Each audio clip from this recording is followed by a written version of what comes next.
And one of the great things about human species is that we have this remarkable organ, the brain. La tête dans le cerveau. Biologie, cervelle, synapses, neurosciences, physique. The human brain really is the most unique gift of our species. Avec Christophe Rodeau. Imagerie par résonance magnétique fonctionnelle, scanner cérébral, les images représentant le cerveau font partie de notre quotidien. Mais il n'en a pas toujours été ainsi. La tête dans le cerveau.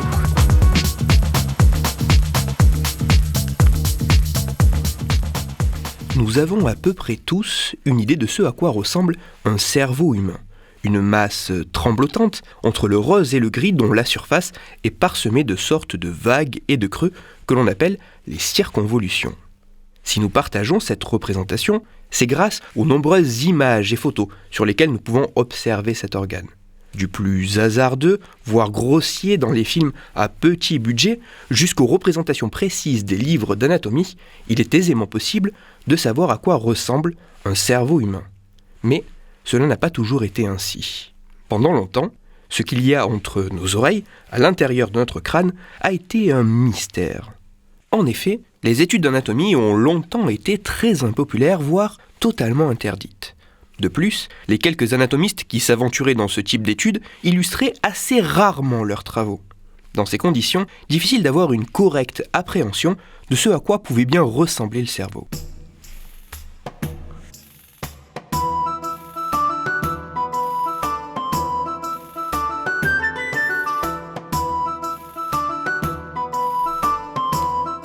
Partons dans le passé. Plongeons-nous dans l'histoire. Depuis combien de temps représente-t-on l'organe cérébral ? À quand remontent les premiers schémas anatomiques de notre cerveau ? À ces questions, deux grandes réponses reviennent souvent. Certains imaginent que les premières illustrations du cerveau datent de l'éblouissante époque de la Renaissance ou du siècle des Lumières. D'autres pensent que cela date de bien avant, dès l'Antiquité, avec ses savants philosophes. Il semblerait que la réponse soit tout autre. En effet, il s'avérerait que les premières illustrations de l'étude anatomique du cerveau remontent au Moyen Âge.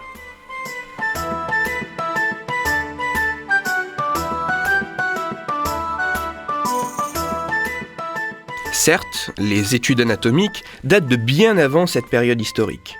Néanmoins, les résultats de ces études étaient bien souvent collectés seulement sous forme de description, sous forme de texte. Il faudra attendre les travaux de l'italien Guido da Vigevano pour observer l'apparition de dessins illustrant les descriptions anatomiques. C'est dans son manuscrit Anatomia, datant de 1345, qu'il est possible de découvrir les premières illustrations du cerveau. Pour la première fois, 6 planches représentant le cerveau, la tête et la moelle épinière sont effectuées. Les dessins sont rudimentaires. Ils illustrent la procédure de trépanation, le cerveau lui-même, ainsi que quelques détails anatomiques comme les circonvolutions sans grande précision. C'est en partie grâce à l'illustration des études anatomiques introduites par Guido da Vigevano que l'anatomie a bien des années plus tard pu prendre son essor et être considérée comme une discipline scientifique à part entière. Ces dessins ont vraisemblablement été les premières représentations anatomiques permettant à la fois de représenter et de diffuser l'image de notre organe cérébral. Bien que sommaires, ces illustrations peuvent être considérées comme les premières représentations neuroanatomiques de l'histoire des neurosciences. Toutes les références de ma chronique se trouveront sur mon site, Cerveau en argot, et pour approfondir la chronique d'aujourd'hui, où nous nous sommes plongés au cœur du Moyen-Âge, je ne vous renvoie pas vers une lecture, mais je vous parle de Fanny Cohen-Moreau et de son podcast Passion médiéviste. Ce podcast revient sur l'histoire du Moyen-Âge grâce à des interviews de jeunes chercheurs travaillant sur ce domaine. Dragons, tournois de chevalerie, lutte de pouvoir, près de 1000 ans d'histoires fantasmées et méconnues que Fanny et ses invités éclaircissent tous les mois.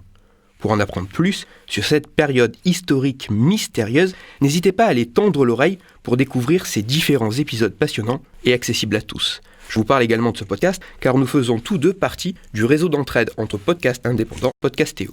Pour discuter science et cerveau, vous pouvez me retrouver sur Twitter, @Christophe_Rodo, R-O-D-O, et sur mon blog Cerveau en argot.